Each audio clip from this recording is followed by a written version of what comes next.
Supplementary, Hina Rabani Sahaba. Thank you, Mr. Speaker.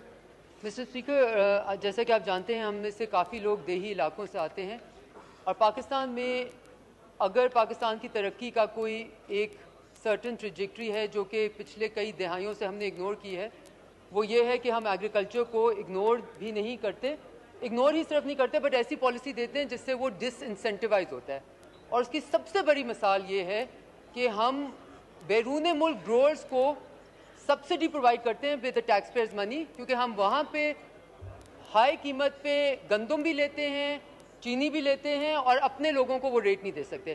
اس وقت minister صاحب انتہائی قابل ہیں in the area of law and یہ محکمہ یقیناً ان کا نہیں ہے. تو اس لیے میں یہ صرف کہنا چاہوں گی کہ وہ باتیں جو ہمیں اخباروں سے ویسے ہی پتہ ہیں اور پالیسی سٹیٹمنٹس تک یہ محدود نہ رکھیں.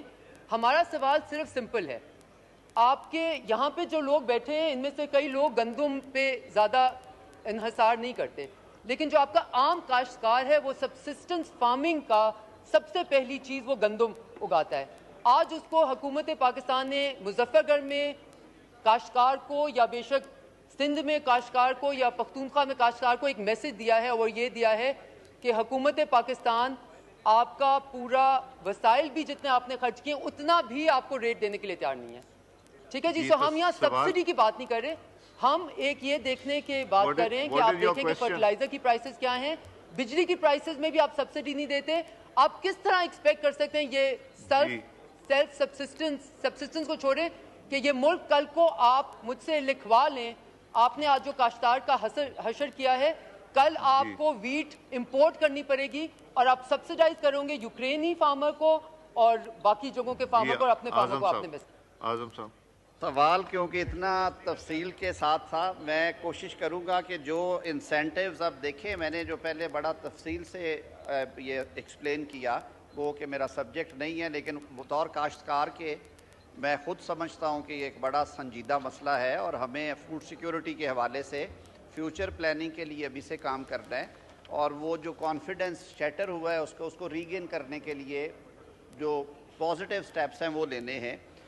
اس بجٹ میں بھی آپ کو نظر آئے گا اور گورنمنٹ پالیسی میں بھی فیڈرل لیول پہ بھی اور ہم بیونڈ دیٹ صوبوں کے ساتھ رابطے میں ہیں انہیں پرسویڈ کر رہے ہیں. ہمارا جی ڈی پی کا بڑا میجر شیئر ہے زراعت کا، اس میں تقریباً 23% ہے جی 22.9% جو جی ڈی پی کا شیئر وہ ہمارا ایگریکلچر سے آتا ہے اور روزگار میں جو اس کا حصہ ہے وہ تقریباً 37.4% ہے. تو ان چیزوں کو سامنے رکھتے ہوئے ہم بلا شبہ ہمیں اندازہ ہے کہ ہم نے آگے کیا کرنا ہے. کچھ چیزیں جو ابھی فوری طور پہ اس دفعہ لانچ کی جا رہی ہیں اور وہ واقعتاً ہو رہی ہیں، وہ پالیسی سٹیٹمنٹس نہیں ہیں، یہ افیکٹولی ہو رہی ہیں. پہلا تو تھا اس میں سیڈ، کیونکہ ہماری ییلڈ کا بڑا ایشو ہے جی، تو کوالٹی سیڈ دینے کے لیے اب کمپنیز کو پابند کیا گیا ہے ٹریک اینڈ ٹریس سسٹم سے، کوڈ ہے وہاں پہ اور آپ 8662 کے اوپر اس کو کوڈ بھیج کے کنفرم کر سکتے ہیں کہ آپ کا سیڈ جو ہے وہ کہیں نقلی تو نہیں ہے، اس میں کوئی خرابی تو نہیں ہے. زرعی استعمال کے لیے بڑی دیر سے ڈرونز کے استعمال کی بات ہو رہی تھی، اس پہ قانون سازی تقریباً فائنل ہے جی. National seed development regulatory authority کا قیام ہو چکا ہے. کینبس کنٹرول کے حوالے سے جو اس کی اتھارٹی ہے وہ جا چکی ہے. اسی طرح چولستان میں جو قابل کاشت رقبے میں اضافے کے لیے چیزیں ہیں وہ سارا کیا ہے جی، وہ تقریباً لاکھوں ایکڑ اراضی جو ہے اس کو کیا جا رہا ہے. اور جیسے میں نے پہلے عرض کیا کہ اسٹیٹ بینک کی جو شیڈیولڈ بینکس کی اور گورنمنٹ بینکس کی جو ایلوکیشن ہے وہ بڑھائی گئی ہے، وہ 2250 ارب پہ لے کے گئے ہیں.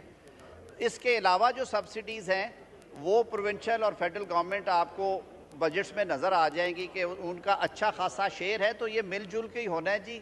جو معاشی چیلنجز ہے صرف پاکستان کو نہیں ہے، خطے کی ہر طرف یہی صورتحال ہے. بہت شکریہ.